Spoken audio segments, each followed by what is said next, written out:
Welcome to Adventures in Pop-Ups. This is the place you come for tips, tricks, hacks, mods, camping adventures, and so much more. We are on a long series of camper questions.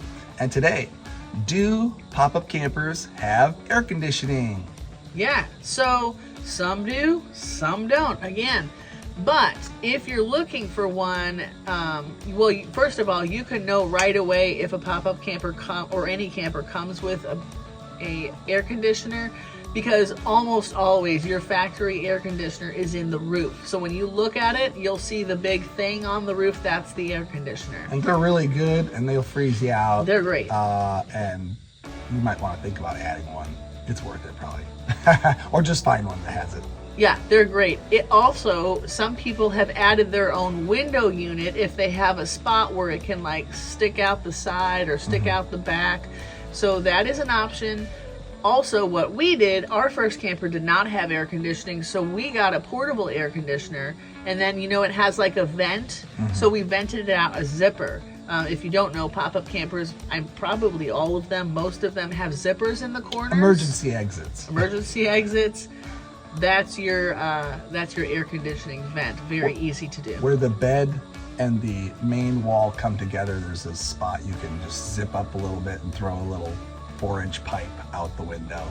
It's not a big deal, and you can just wrap a towel around that to kind of block any inflow of hot air, and voila. You've got the hot air going out and the cold air filling the camper. Yep.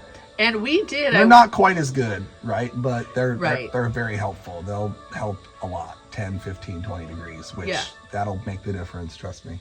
Right. Well, we pop-up camps in our Starcraft without air conditioning, where we added the portable one in Florida in the summer. Yeah. So it worked. It got it comfortable. I wouldn't say it was freezing us out, but it absolutely got it comfortable, even though it was 100 degrees outside. Yep. It was comfortable, and it was hot and humid, and we had Reflectix, of course, and that helped a lot. And we had it in the windows as well, windows and on the roof.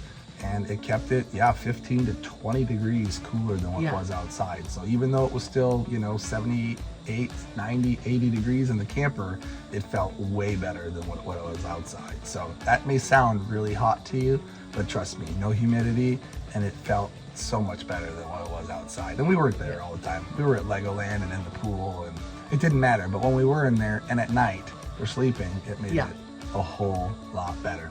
Anyways, yes, and if it doesn't have it and you're shopping for one, it doesn't have to be a deal breaker. You can add a system. You can get a really good one probably for $250, which will probably be better. And probably it's worth the extra $100 to go ahead and for $250 add that air conditioner and get the more powerful one that will probably do a better job. I think we had more of a budget-friendly one that was just, for a small room that's insulated, not a camper. It's not made for that. But it will work. I've heard, though, that you have to make sure that the roof can support it, because not all pop-up campers, if that camper didn't come with air. I'm talking about a regular, like a portable one. Oh, I thought you were talking about adding a rooftop. But when adding a rooftop, make sure, check with, bring it to a dealer, have a professional do it. When doing the other one, maybe I wouldn't try and cut a hole in my camp. All right. Thanks for watching. Thanks for watching, and happy camping.